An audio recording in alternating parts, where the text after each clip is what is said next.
You know, it's nice to know that this film did take place during the 60s, during the Cold War. Could you imagine living with the threat of nuclear war today, where you have two politicians basically bragging about the size of their nuclear red button? Oh, wait.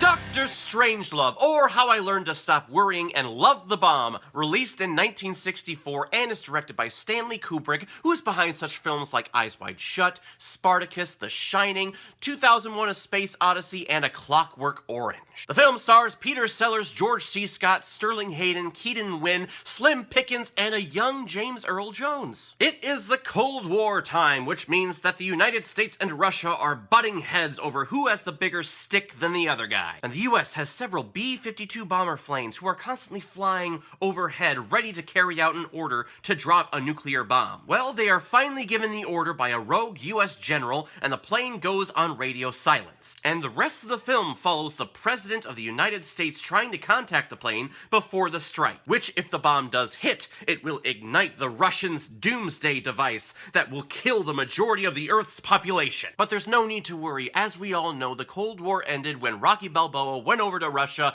and gave a daring, courageous performance against the Russian Ivan Drago. If I can say, you can say. And this film is trying not to get you to worry about this situation either. Seriously, the first thing you see in this movie is a little disclaimer saying there is no need to worry, this situation would never happen because the US government has safeguards on their nuclear bombs to make sure that a situation like this doesn't happen. Because I guess people back in the 60s when they saw this took this as fact. But everyone took everything so seriously when it came to nuclear strikes back then during the Cold War, so I'm not surprised at the paranoia. This is also the generation that taught hiding under your desk in school would protect you from a nuclear strike. Kids, that's not really going to help your situation. Your teachers are lying to you. Stop looking like assholes and get off the ground. So what people should have realized when they went to see this film, and what you should realize if you do decide to pick this one up, is that this is a very dark comedy, meaning that it takes a very serious topic or a serious situation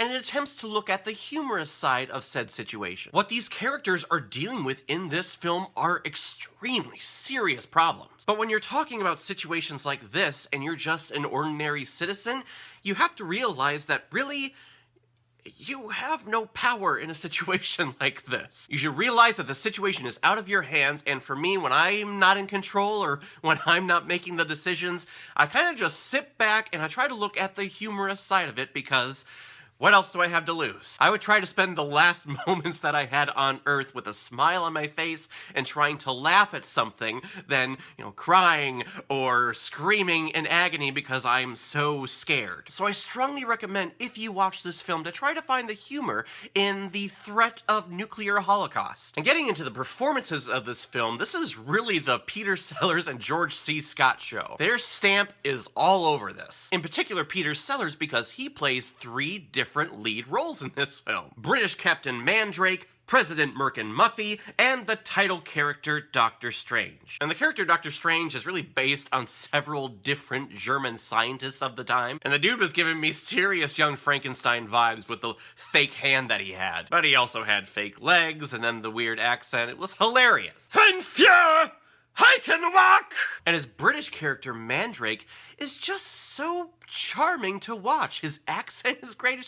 It's really delightful. Like, I could listen to him speak small talk all day and be completely satisfied. But I would say that the weakest character out of the bunch is the US president. He's just very bland and asks a lot of very explanatory questions. Asking these questions because the audience is trying to figure out what's going on. So you mean to tell me that if this bomb hits, the doomsday device will go off? And that's gonna kill the majority of the population? And then plus there were times when I heard his British accent coming through his American accent, so yeah, it was the weakest one. And poor George C. Scott. I feel for this guy. It is well documented that Scott didn't want his character to be over the top or overly humorous. He wanted to play this character straight, but director Stanley Kubrick didn't want that. So what he did was he convinced Scott to, okay, do a couple of pre-takes while we're going here, and just go ham on it. Go over the top, be as funny as you possibly can be, and then we'll do the serious take. But what ended up happening was Kubrick would use the funny versions and just totally disregarded the serious takes. I don't know about you, but I would be extremely pissed off if I was told one thing and someone completely ignored it. Hell, if he didn't use that, we never would have gotten the amazing trip and fall sequence where George C. Scott is walking in the war room and legitimately trips and falls, but he keeps saying his line as he tumbles through, and he ends his line as he stands back up, pointing at the board. It's an obvious commie trick, Mr. President. We're wasting valuable time. Look at the big board. They're getting ready to clobber us.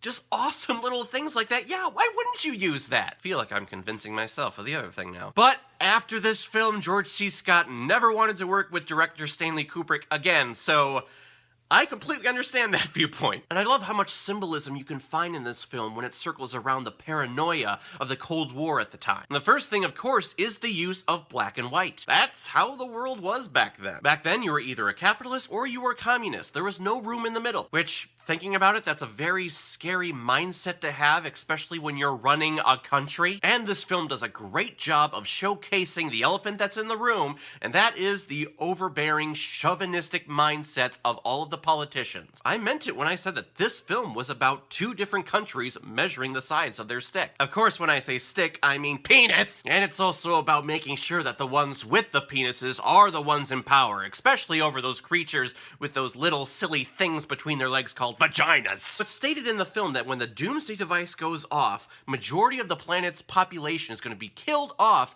other than like a small little packet of people. And the ambassador is talking about how, okay, there needs to be at least 10 women for every one man. And in the room, when that line is said, everyone kind of perks up and goes, oh,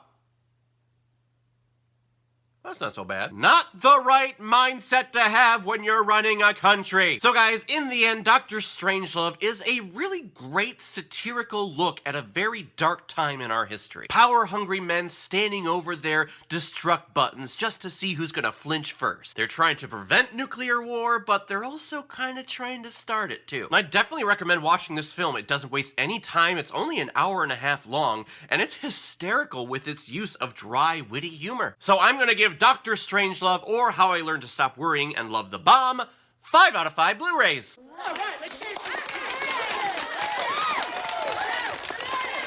Yeah, this movie was great. It was hilarious, and it was witty.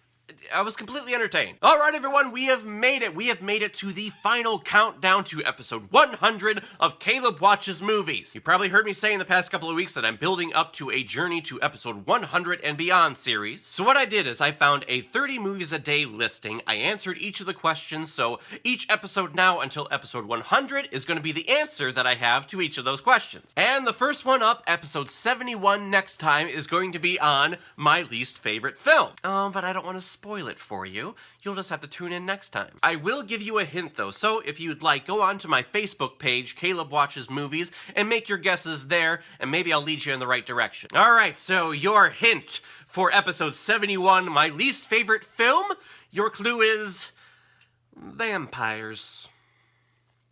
Vampires. Huh. There's so many good vampire movies out there. Which one was bad again? Huh. I will also let you know that some of those vampire movies are so bad that they're hysterically funny. This one, not at all. It was complete torture for 2.5 hours. So go on to my Facebook page, Caleb Watches Movies, make your guesses, and I will see you next time with the answer. So everyone, have you seen Dr. Strangelove? What did you think about it? Or if you've never seen it before, you stumbled across it because of this video, please comment below, let me know what you thought about it. And when you're done commenting, please like and subscribe to my channel so you know the next time I post my next movie review. Alright everyone, so I'll see you next time with my least favorite movie. So in the meantime, be well, be good to each other, and go watch a movie. Take care, guys.